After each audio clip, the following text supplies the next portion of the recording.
It's Brian Preston, the money guy. You want to answer an unanswerable question? Or you want me to just skip over that one? I mean, I'd like to hear what the unanswerable question this. is. This is from Wombat Joe, which is just an amazing name. Oh, man, he probably has a tiki bar. He says, makes some probably painkillers by the beach. If he does have a tiki bar, then this is going to be a hilarious question because this tiki bar's done very well. Because my company is about to go IPO. Okay. That means it's about to go public. There's going to be an initial. He's selling his painkiller mix. That's right. And it will be half my net worth. Okay. How fast and how much should I sell?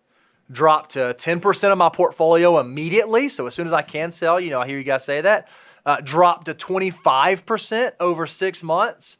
And he didn't write this. I'm saying, hey, Mundez, give me a prescription for exactly how I should approach this. So Wombat Joe, first of all, love your painkillers. Just the right mix of coconut with the pineapple. But no, in reality, here's the thing. His situation, because it is answerable, but it's answerable for a client. Sure. Because I will tell you, look, we don't want you to have your working capital as well as your investment capital all tied up to the exact same company, because that is a recipe for disaster if things go horrible. But it happens all the time. I mean, we work with executives. We work with people who have just tons of RSUs, stock options, and other things. And if you followed this is why you have to be careful giving just broad-based advice, is because somebody who has 7 figures of these things because they are in an executive position, it's practically impossible for them to unload all of the assets to get it down to 10%. And truthfully, it might not even be practical from what's in their best interest for building a retirement plan and financial independence. So I hate, once again, answering a question with a question, but I think that this is one of those very personalized, very special situations where you're working through a dynamic plan.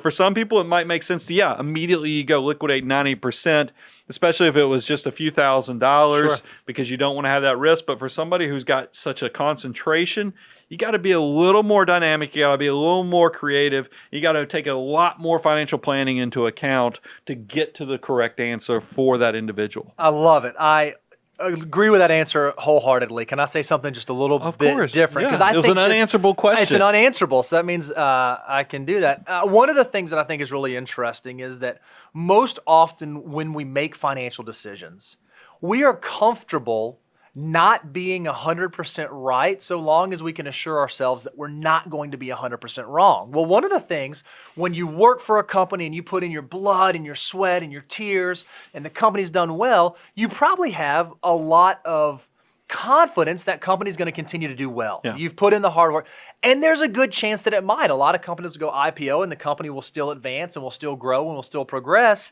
And likely it would be rewarding for you to be a shareholder, for you to be an owner, for you to have that exposure as the company grows. So one of the things that I love talking to my executive clients about when they have this sort of thing happen is, just like we never like to take a lump sum of cash and just dump it in the market all at once, because there's a chance we could be right, there's a chance we could be wrong, we like to dollar cost average it in. We like to slowly and steadily ease it in. On life-changing On big life-changing sums. Well, if this IPO amount is a big life-changing sum and you're going to have this exposure, you already mentioned you got to take into account the tax situation. Great point. But I love the idea of divesting your exposure systematically if it makes sense for you to do that. So that way, every month, you are capturing some of that growth, capturing some of that opportunity, decreasing your exposure. But as the company, as the stock does well, you still participate in some of that growth. Now, what this requires is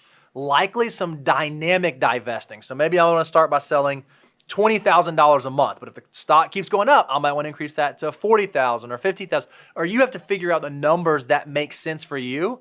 I like removing the emotion from it because this will happen, guaranteed, every time.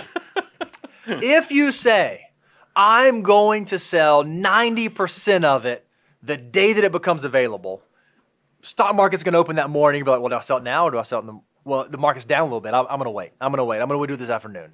Well, it's up. It's going to keep going up. And it just becomes an incredibly emotional decision. So if you can put some parameters around removing the emotion, it's going to set you up better for long-term success, in my opinion.